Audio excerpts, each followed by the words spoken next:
शैक्षणिक सत्र 2025-26 में छात्रों की टीसी ऑनलाइन कैसे जारी करें? क्योंकि एक समस्या काफी दिनों से थी कि एजुकेशन पोर्टल पर यदि हमने किसी नए छात्र को एडमिट किया है और उसकी मैपिंग भी कर लिया, तब मैपिंग कर लेने के बाद में नए सत्र में 2025-26 में छात्र को हम अनमैप नहीं कर पा रहे थे, अर्थात उसकी ऑनलाइन टीसी जारी नहीं हो रही थी, क्योंकि इसके जो ऑप्शन थे वो पोर्टल पर नहीं थे।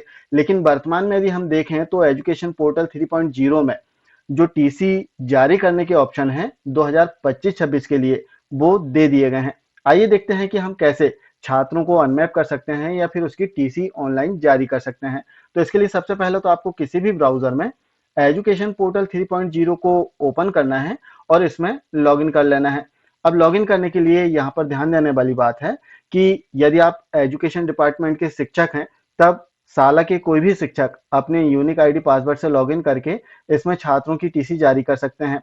और यदि ट्रैवल के शिक्षक हैं, तब एजुकेशन या ट्रैवल दोनों में आप यूजर नेम में अपनी संस्था का जो यूडाइस कोड है वो फिल करें। जो भी आपने अपनी संस्था का पासवर्ड क्रिएट किया है इसे फिल करना है और जो कैप्चा कोड यहाँ पर दिया गया है इसे सेम फिल करके लॉगिन पर क्लिक कर देना है। अब जैसे ही हम लॉगिन पर क्लिक करेंगे थोड़ी प्रोसेस होगी और एक नया इंटरफेस हमारे सामने आ जाएगा, जहां आपको स्टूडेंट डायरेक्टरी को ओपन करना है।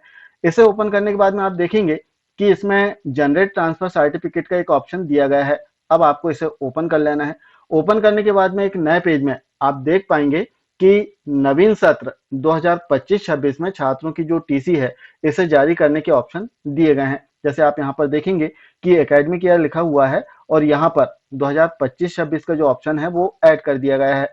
अर्थात 2025-26 में छात्र को आप जो नवीन प्रवेशित छात्र हैं, जो नए आपने एडमिट किया है और उनकी मैपिंग कर लिया है, तब ऐसे छात्रों को आप अनमैप कर सकते हैं, उनकी टीसी जारी कर सकते हैं। तो इसके लिए आपको जो एकेडमिक ईयर है वो सेलेक्ट करना है और छात्र की जिस छात्र को आप अनमैप कर रहे हैं, जिसकी टीसी जारी कर रहे हैं, उसकी समग्र आईडी फिल करना है और सर्च पर क्लिक कर देना है। और जैसे ही हम सर्च करेंगे तो थोड़ी प्रोसेस होगी और जो समग्र आईडी हमने इसमें फिल किया है उस छात्र की सारी डिटेल नीचे ओपन हो जाएगी।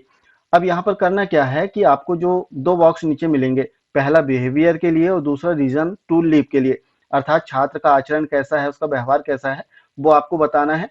इसके बाद में साला छोड़ने का क्या कारण है, तो वो कारण आपको यहाँ पर टाइप कर देना है। तो हम यहाँ पर लिख देते हैं अदर स्कूल एडमिट और इसके बाद में सिंपली आपको सेव पर क्लिक करना है। जैसे आप सेव पर क्लिक करेंगे एक पॉपअप मैसेज आएगा कि do you want to save this record, क्या आप इस रिकॉर्ड को सेव करना चाह रहे हैं। आपको सिंपली सेव पर क्लिक कर देना है। अब जैसे आप सेव पर क्लिक करेंगे, संबंधित जो छात्र है जिसकी समग्र आईडी आपने इसमें फिल किया है वो छात्र अनमैप हो जाएगा आपकी साला से, अर्थात उसकी जो टीसी है वो ऑनलाइन जारी हो जाएगी। अब वो छात्र किसी भी संस्था में मैप हो सकता है। तो इस प्रकार से नवीन शैक्षणिक सत्र 2025-26 में हम छात्र की जो टीसी है इसे ऑनलाइन जारी कर सकते हैं, छात्र को अनमैप कर सकते हैं। तो आशा है जानकारी आप समझ पाए होंगे। मिलते हैं कुछ इसी प्रकार की जानकारियों के साथ में नेक्स्ट वीडियो में। तब तक के लिए जय हिंद।